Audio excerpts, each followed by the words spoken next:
বলরাম জয়ন্তী এবং তার পাশাপাশি আমার বড় ছেলে প্রিয়াংশুর বার্থডে, তাই ভগবান বলরাম এবং প্রিয়াংশুর ফেভারিট কিছু আইটেম আজকে রান্না করে ভোগ লাগানো হয়েছে।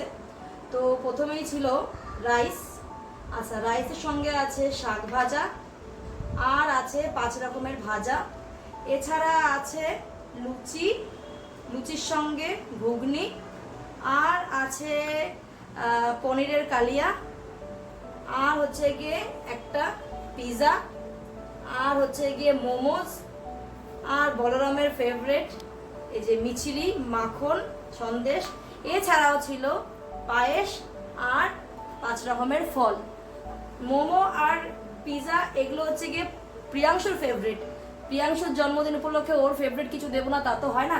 মোমো পিৎজা হচ্ছে গিয়ে প্রিয়াংশুর ফেভারিট জিনিস। এদিকে বলরাম জয়ন্তী, বলরামের ফেভারিট জিনিস দেবো না সেটাও তো হয় না, তাই না? তাই বলরামের ফেভারিট মাখন মিষ্টিটাও কিন্তু দিতে আমরা ভুলিনি। সো বলরাম জয়ন্তী মহোৎসব কি জয়, মহাপ্রসাদ কি জয়।